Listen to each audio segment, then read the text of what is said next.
Lors du baptême de ma nièce, maman a exigé, fais un chèque de 8 000 € pour ton frère. J'ai répondu, super. Lors du baptême de ma nièce, ma mère a exigé, fais un chèque de 8 000 € pour ton frère avant vendredi. J'ai posé mon verre d'eau et j'ai répondu, super, il peut prendre ta maison, parce que je viens de vendre la mienne. Le déjeuner du baptême de ma nièce. Ma mère a fait glisser un morceau de papier sur la nappe blanche et a dit que la famille avait voté. Mon frère avait besoin de 8 000 € d'ici vendredi, sinon il perdrait le contrat de garderie pour son entreprise. Et comme j'étais celle qui n'avait pas d'enfant, celle qui avait un emploi dans une grande entreprise, celle qui pouvait se le permettre, c'était moi qui allais faire le chèque. Elle l'a dit de la même manière que l'on annonce la météo. Mon père n'a même pas levé les yeux de son poulet rôti. Mon frère était assis en face de moi, hochant déjà la tête, dépensant déjà l'argent dans sa tête. Ce qu'aucun d'entre eux ne savait, parce que je ne l'avais dit à personne, c'est que j'avais déjà accepté un poste à Portland, signé le bail d'un appartement d'une chambre dans le quartier de Pearl District, et mis ma maison de Charlotte sous contrat 11 jours plus tôt. La signature finale était prévue pour le jeudi suivant. Avant de vous raconter ce qui s'est passé ensuite, je veux savoir d'où vous regardez ce soir, laissez le nom de votre ville dans les commentaires. Je lis absolument tous les commentaires. Maintenant, permettez-moi de revenir en arrière. J'ai 31 ans. Mon prénom est Bernadette, mais toute ma vie les gens m'ont appelé Bernie, ce que j'ai détesté jusqu'à mes 26 ans environ, et puis j'ai simplement arrêté de lutter. Je travaille dans la conformité pharmaceutique, ce qui semble ennuyeux et l'est la plupart du temps, mais cela paie bien, permet de voyager, et c'est la raison pour laquelle j'avais des options quand j'en ai finalement eu besoin. J'ai grandi dans une petite ville près de Raleigh, dans une maison jaune à demi-niveau avec un panier de basket dans l'allée qui avait été installé pour mon frère aîné Wade et qui n'a jamais été retiré, même des années après qu'il a arrêté de jouer. Wade a 35 ans. Il a passé, selon les mots de ma mère, à trouver sa voie pendant à peu près toute sa vie d'adulte. Il a été entraîneur personnel, agent immobilier qui n'a jamais vendu une seule maison, revendeur pour le programme expédié par Amazon, coach en bien-être, spécialiste des crypto-monnaies, spécialiste des jetons non fongibles, et plus récemment, le fondateur d'un centre d'éveil pour la petite enfance qu'il a lancé depuis sa maison de ville louée avec une employée à temps partiel et un site internet Squarespace. Il a 2 enfants avec son ex-petite amie, Krista, qui vit avec son nouveau mari à Greenville, et il voit ses enfants peut-être un week-end par mois. Le reste du temps, il publie des citations inspirantes sur le fait d'être un père de filles sur Instagram. Mes parents sont Rod et Marlène. Papa a pris sa retraite de la poste il y a 4 ans. Maman a pris sa retraite de la cantine de l'école primaire à peu près à la même époque. Ils ont 2 pensions de retraite et la sécurité sociale. La maison est entièrement payée et ils devraient vivre confortablement. J'insiste sur le fait qu'ils devraient. Le baptême était pour la fille de Wade qui a 2 ans, ce qui vous dit déjà tout sur la façon dont cette partie de la famille fonctionne. Le bébé courait déjà partout dans une robe à froufrou pendant qu'un prêtre essayait de l'asperger d'eau. Krista n'est pas venue. Elle a laissé Wade avoir le bébé pour le week-end spécifiquement pour que mes parents puissent organiser ce déjeuner. Et je pense qu'elle ne voulait tout simplement pas être là. Je ne la blâme pas. J'ai failli ne pas y aller. J'avais travaillé des journées de 12 heures pendant 6 semaines d'affilée pour clôturer un audit réglementaire. J'avais une légère infection des sinus qui ne voulait pas passer. Et je venais de terminer l'inspection de ma propre maison la veille.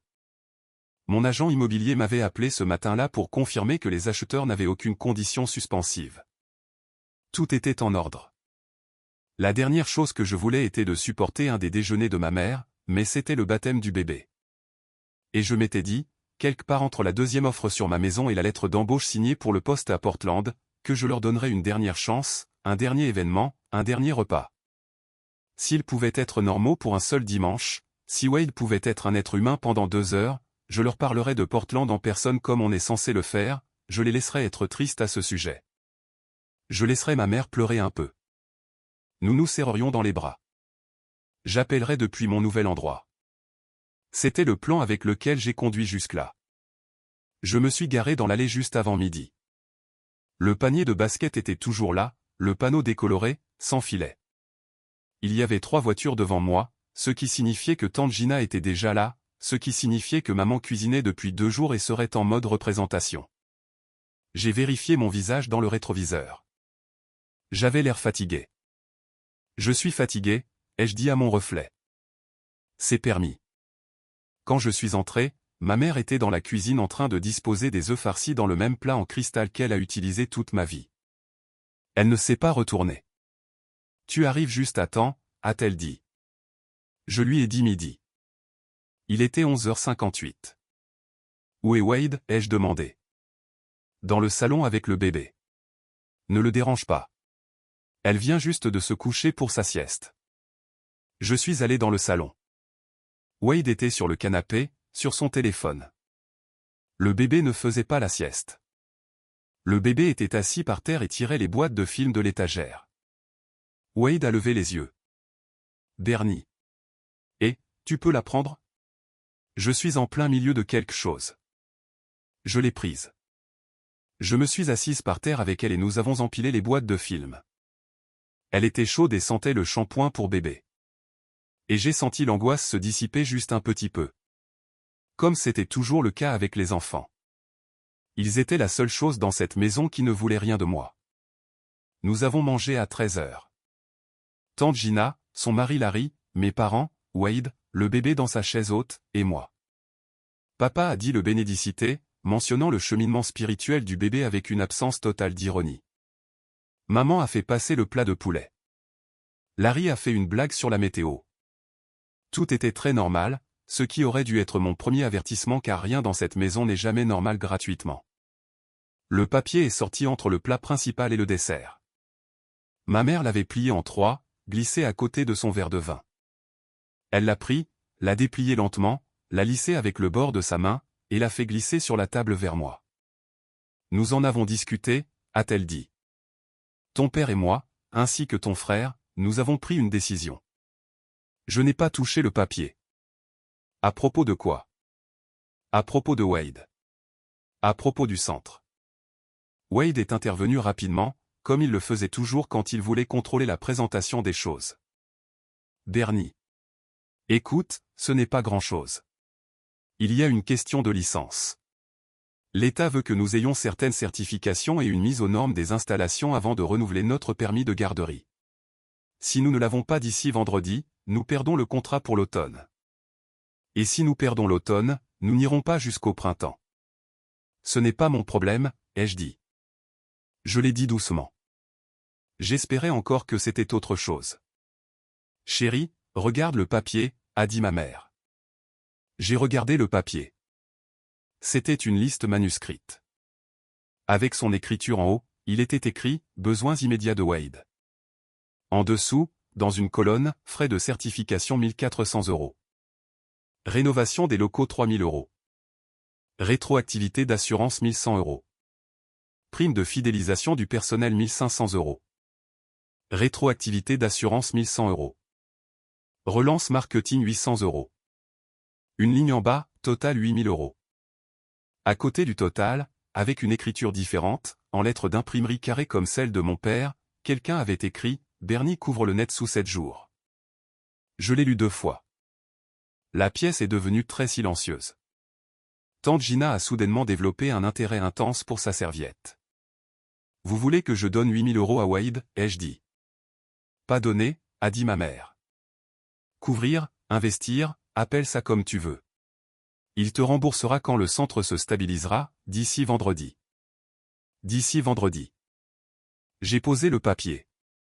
J'ai pris mon verre d'eau. J'ai bu. Le bébé tapait sa cuillère sur le plateau de la chaise haute. Wade a tendu le bras et a immobilisé sa main sans la regarder. Et que se passe-t-il si je dis non, ai-je demandé. Bernie, la voix de ma mère a fait cette chose où elle baissait d'un demi-octave et devenait plus lente. Ne sois pas comme ça. Ton frère fait des efforts. Il a 2 enfants à charge. Il fait quelque chose de sa vie. Il contribue. Et toi, tu as tellement. Tu n'as pas de prêt immobilier dont tu dois t'inquiéter. Pas d'enfants, pas de réelles obligations. Tu es assise sur la valeur nette de cette maison. Tu pourrais refinancer et tu ne manquerais jamais de cet argent. Ton père et moi nous sommes renseignés. J'aurais dû l'arrêter là. J'aurais dû demander comment exactement il s'était renseigné sur la valeur nette de ma maison, mais je ne l'ai pas fait. Je l'ai laissé continuer parce qu'une partie de moi voulait voir jusqu'où elle irait s'aventurer sur la glace. Nous ne demandons pas pour nous, a-t-elle dit. Nous demandons pour Wade, pour les bébés, pour qu'ils aient un père stable.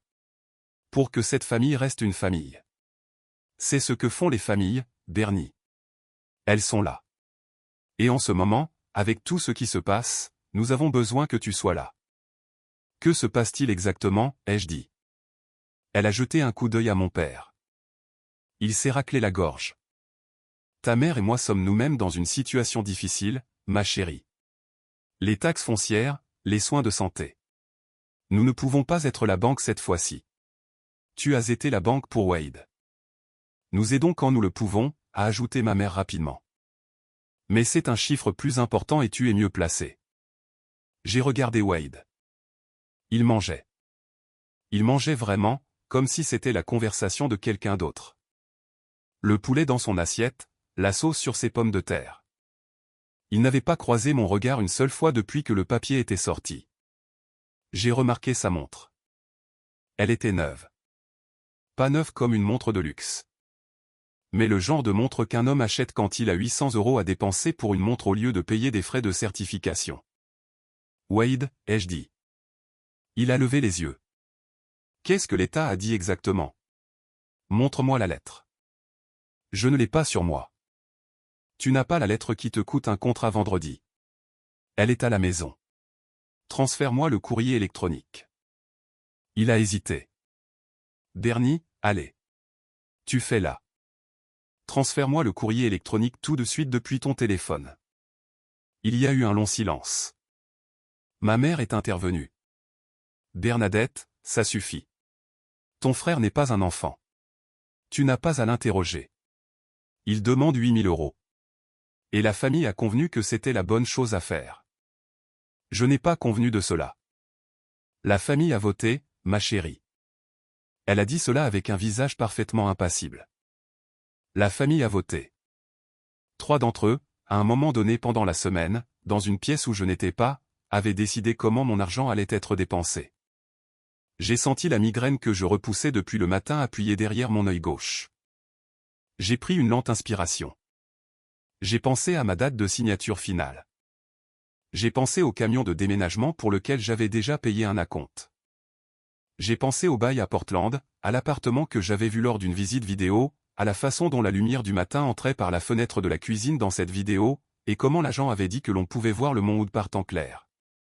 J'ai pensé à la façon dont j'avais conduit jusqu'ici aujourd'hui avec un discours préparé dans ma tête sur le fait d'être honnête, de leur donner une chance, de les laisser dire au revoir. Et j'ai regardé le morceau de papier. J'ai regardé l'écriture carrée de mon père à côté du mot total. Bernie couvre le net sous 7 jours. J'ai plié le papier en 2. Je l'ai plié à nouveau. Je l'ai glissé sous le bord de mon assiette. D'accord, ai-je dit. Le visage de ma mère s'est détendu. Wade a levé les yeux. Mon père a dit, bonne fille.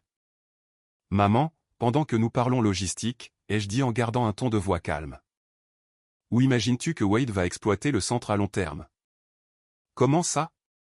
Il le dirige depuis sa maison de ville, non? Mais tu as dit que l'État a besoin d'une mise aux normes des installations. Il ne peut pas mettre aux normes une location. Eh bien, a-t-elle fait une pause?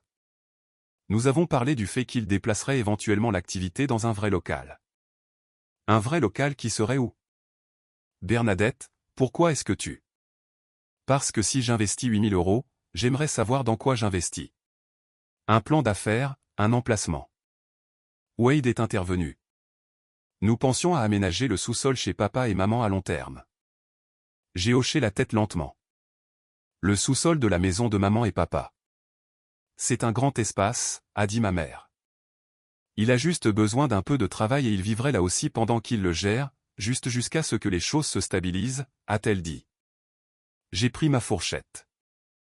J'ai coupé un morceau de poulet que je n'avais aucune intention de manger. C'est bien. C'est même vraiment bien, parce que j'ai quelque chose à vous dire à tous et je trouve que cela tombe à merveille. Qu'est-ce que c'est, ma chérie, a demandé mon père. J'ai vendu ma maison. La fourchette dans la main de ma mère s'est arrêtée à mi-chemin de sa bouche. J'ai vendu ma maison, ai-je répété. Nous signons jeudi. J'ai accepté un poste de direction dans un cabinet à Portland il y a 3 semaines. Mon bail commence le 1er du mois. Les déménageurs viennent mercredi. Personne n'a parlé. Tante Gina me regardait maintenant ouvertement, la bouche légèrement ouverte. Larry avait posé sa bière. Le bébé a jeté un morceau de pain par terre. Tu, a commencé ma mère. Donc, en fait, Wade, le timing est parfait. Tu peux avoir le sous-sol. Tu peux avoir toute la maison si maman et papa te le permettent. Parce que d'ici vendredi, quand ton argent sera dû, je serai dans un avion et tu auras besoin d'un endroit pour t'installer. Donc, super. Il peut avoir ta maison.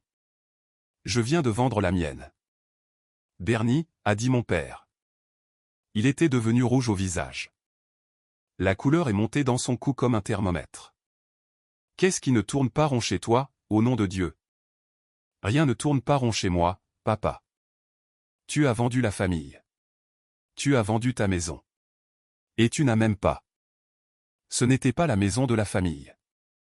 Je l'ai achetée. Je l'ai payée. J'y ai vécu seul pendant 6 ans. Tu t'assois à cette table. Tu t'assois à cette table pendant le baptême de ta nièce. Et tu annonces.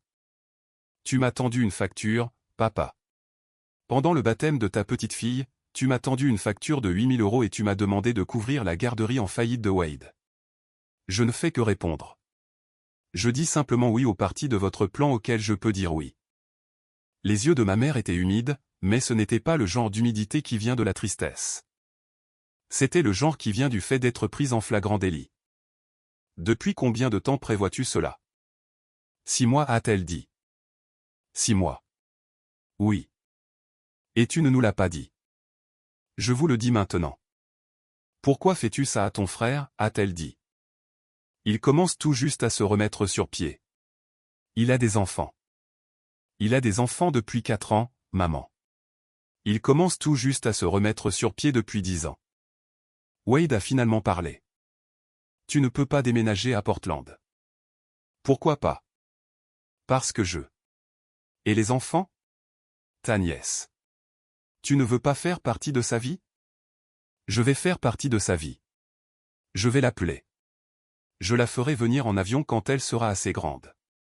Je serai la tante cool avec l'appartement dans une ville amusante. Ce que je ne serai pas, c'est le distributeur automatique que ses grands-parents ont utilisé pour subventionner son père bon à rien. Bernadette. La voix de mon père était la voix forte maintenant. Celle qui m'envoyait dans ma chambre quand j'avais 9 ans. Tu t'excuses tout de suite. Je ne me suis pas excusé tout de suite. Je me suis levé. J'ai pris mon sac à main. J'ai laissé une demi-cuisse de poulet et un verre de vin entier sur la table. Je me suis penché vers le bébé dans la chaise haute et j'ai embrassé le sommet de sa tête, parce que rien de tout cela n'était de sa faute. Et un jour, je voudrais qu'elle le sache. Je serai à l'hôtel ce soir, ai-je dit. Je vous verrai quand je vous verrai. Je suis sorti. Je suis monté dans ma voiture. Mes mains tremblaient tellement que j'ai dû m'agripper au volant pendant 30 secondes avant de pouvoir passer la marche arrière.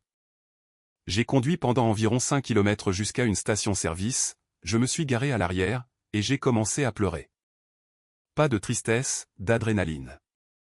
Je n'avais jamais parlé à mes parents comme ça de ma vie. Pas à 13 ans. Pas à 22 ans. Jamais. Je suis resté assise sur ce parking pendant 40 minutes.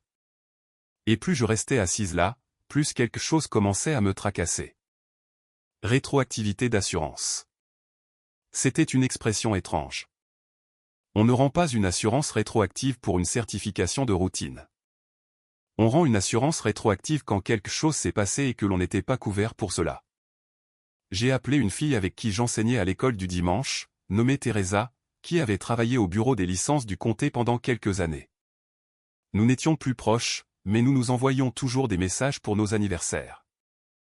Je lui ai dit que mon frère avait un problème de permis de garderie et je lui ai demandé si elle connaissait quelqu'un qui pourrait me dire ce qu'il y avait réellement dans le dossier. Elle m'a rappelé 2 heures plus tard. Bernie, es-tu assise? Oui. Il y a un rapport d'incident ouvert contre l'établissement de Wade. Un enfant a été blessé. Un enfant de 2 ans est tombé d'une table allongée en mars. Les parents sont allés aux urgences. Commotion cérébrale, clavicule cassée. Ils l'ont signalé. L'État a ouvert une enquête. Wade n'avait pas de licence du tout. Il opérait illégalement depuis 10 mois. 10 mois.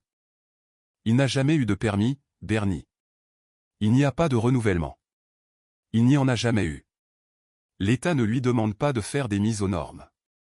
L'État lui dit de fermer et de payer une amende. Et la famille de cet enfant a une affaire civile en cours. Les 8 000 € ne sont pas pour des certifications. C'est presque exactement le montant de l'accord à l'amiable que leur avocat lui a proposé. Je lui ai fait répéter. Je lui ai fait épeler les dates. Je lui ai demandé de m'envoyer tout ce qu'elle pouvait m'envoyer légalement, ce qui s'est avéré être un registre public montrant le rapport d'incident et le numéro de l'affaire. Je suis resté dans cette station-service pendant encore 20 minutes. Puis j'ai conduit jusqu'à l'hôtel, je me suis enregistré, et je me suis mis au travail. J'ai sorti les registres de propriété de mes parents. J'ai sorti l'historique des actes de propriété de leur maison. Il y avait eu un refinancement il y a 2 ans. Je n'étais pas au courant, un refinancement avec retrait de liquidité pour 92 000 €. L'argent était allé quelque part. J'ai sorti les documents de la société de Wade, ceux du centre d'éveil pour la petite enfance, et j'ai découvert que l'entreprise avait été dissoute administrativement par l'État il y a 1 an pour défaut de déclaration. L'entreprise qu'il prétendait diriger légalement n'existait pas. Il n'y avait pas d'entité. Il n'y avait pas de permis. Il n'y avait rien. Et puis j'ai trouvé la chose qui a tout rassemblé. 6 mois plus tôt, presque exactement au moment où j'avais commencé à planifier mon déménagement, mes parents avaient contracté un prêt personnel garanti par la pension de mon père, 45 000 €. Le genre de prêt que l'on contracte quand on a déjà épuisé la valeur nette de sa maison et que l'on manque d'options. Il ne couvrait pas le démarrage de l'entreprise de Wade. Il couvrait l'accord à l'amiable de Wade, ses retards de loyer, ses impôts impayés, et probablement les paiements de sa voiture. C'étaient 2 retraités avec 2 pensions et une maison payée, et ils s'étaient vidés de leur substance brique par brique pour maintenir Wade à flot, et maintenant ils n'avaient plus de briques. Alors, ils étaient venus chercher les miennes. J'ai fermé mon ordinateur portable. Je me suis allongé sur le lit d'hôtel et j'ai fixé le plafond. Je me sentais malade et lucide en même temps. Je comprenais enfin pourquoi ma mère avait cet air-là quand elle avait dit que la famille avait besoin que je sois là. Elle ne mentait pas. Ils avaient besoin de moi. Ils se noyaient. Le problème était qu'ils se noyaient depuis des années en utilisant Wade comme bouée, et que Wade les entraînait vers le fond pendant tout ce temps. Je ne les ai pas appelés. Je ne leur ai pas envoyé de message. Je n'ai pas répondu aux 7 messages vocaux que ma mère a laissés entre 17 h et 21 h. J'ai fait mon sac, j'ai dormi 4 heures, j'ai conduit jusqu'à ma maison à Charlotte, et j'ai fini d'emballer la cuisine. Le mardi, ma mère s'est présentée à ma porte. Je ne sais pas comment elle est arrivée là. Elle a dû conduire pendant 2 heures toute seule, ce qu'elle ne faisait presque jamais. Elle portait un manteau que je n'avais pas vu depuis le lycée. Elle avait l'air plus petite que dans mes souvenirs.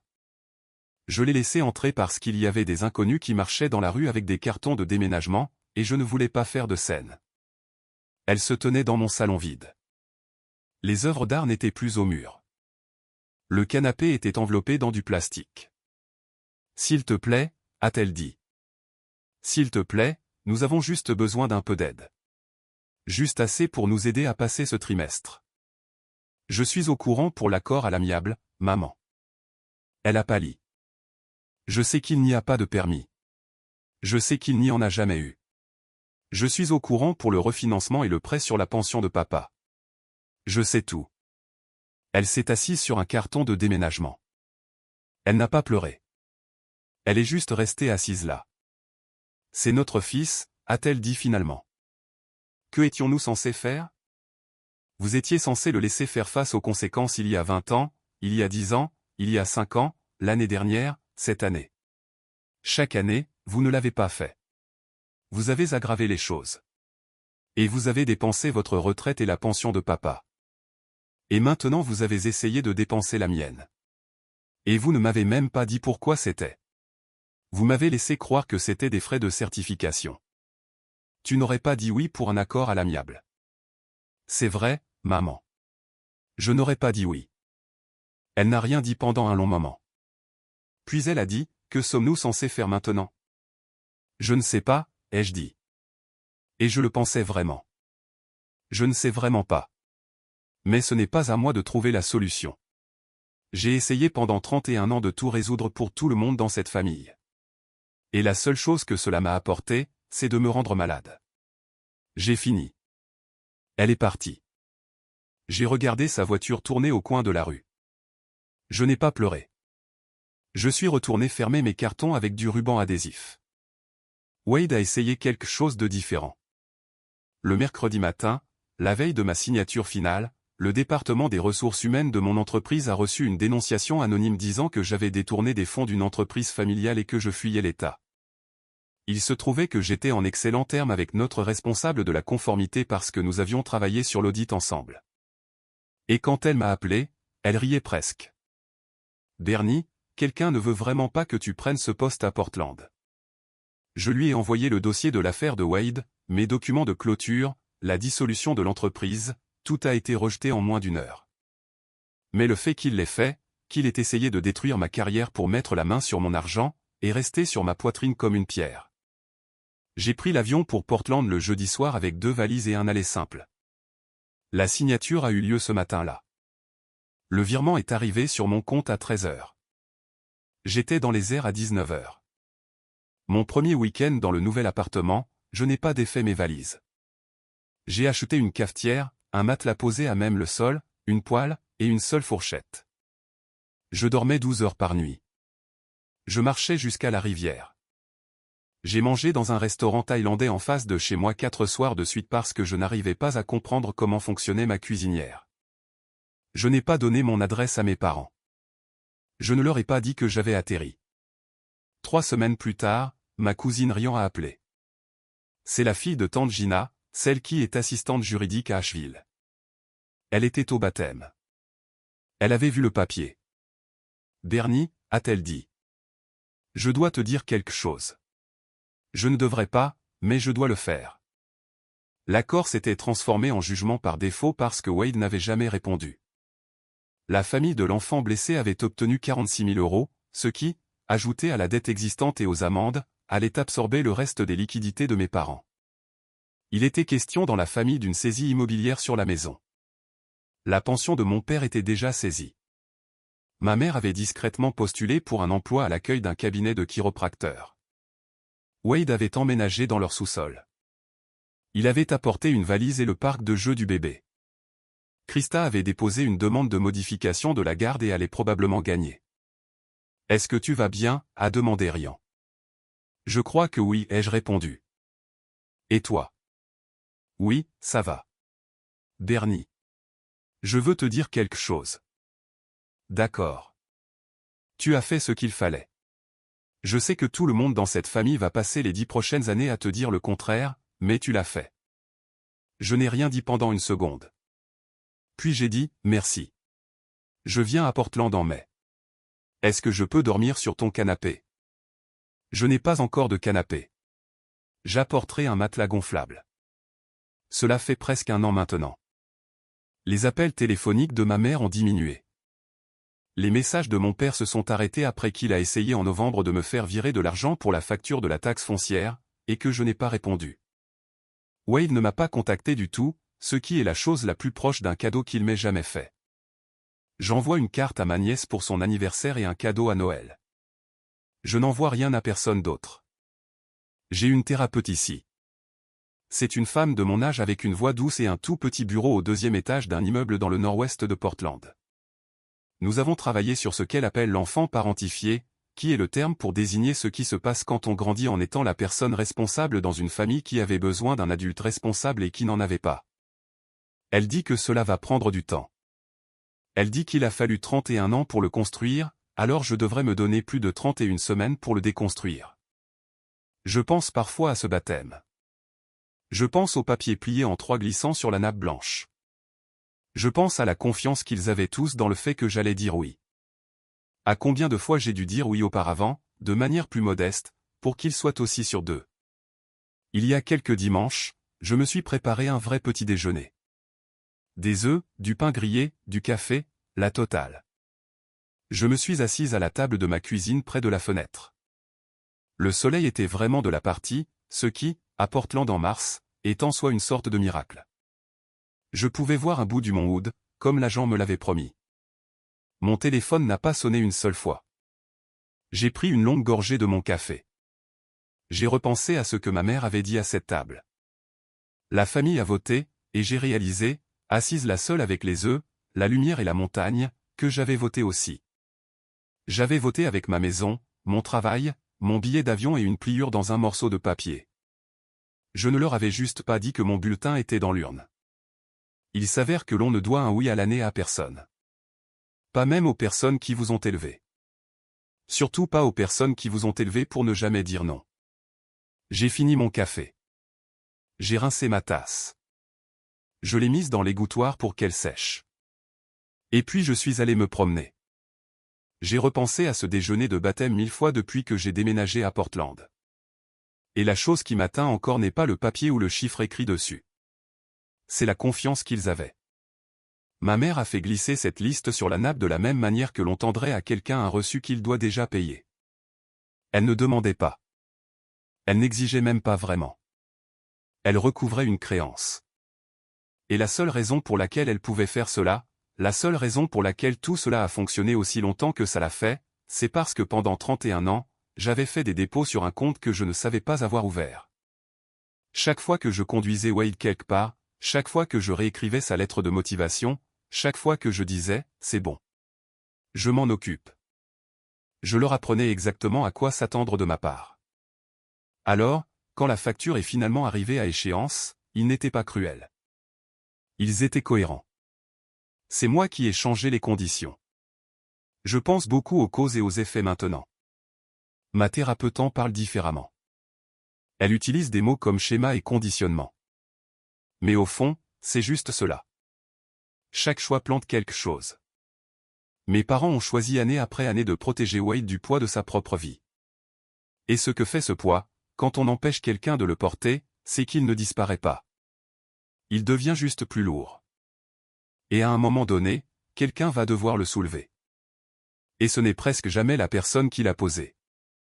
Ils ont choisi 46 000 petits sauvetages, et la facture qui est arrivée à échéance était de 46 000 € de jugement par défaut. Ce n'est pas le destin. C'est de l'arithmétique. Ce que j'ai dû apprendre, et je l'apprends encore, c'est qu'être bon et être utile ne sont pas la même chose. J'ai été élevé en croyant que c'était le cas. J'étais félicité pour être capable, pour être stable, pour être celle qui pouvait gérer la situation.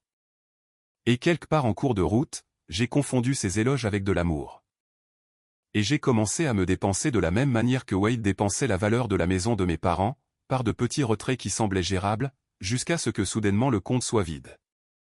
La vraie force de caractère, je pense maintenant, ne réside pas dans la quantité de choses que l'on peut porter pour les autres.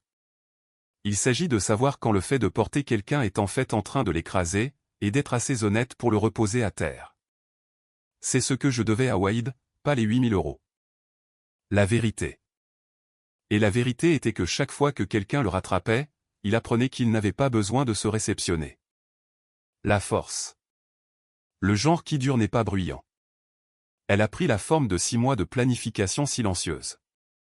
Elle a pris la forme d'une lettre d'embauche dont je n'ai parlé à personne. Elle a pris la forme de plier un morceau de papier en deux, puis encore en deux, et de le glisser sous mon assiette. La chose la plus bruyante que j'ai faite ce jour-là a été la plus petite. J'ai simplement arrêté de dire oui. Et ce que je veux que quiconque regardant ceci entende, surtout si vous êtes la personne stable dans une famille qui vous a discrètement facturé des choses toute votre vie, c'est que vous avez le droit. Vous avez le droit de planter quelque chose de différent. Vous avez le droit de laisser les personnes que vous aimez s'asseoir avec le poids de leur propre choix. Ce n'est pas un abandon. C'est le seul amour honnête que l'un d'entre nous ait jamais vraiment eu à offrir.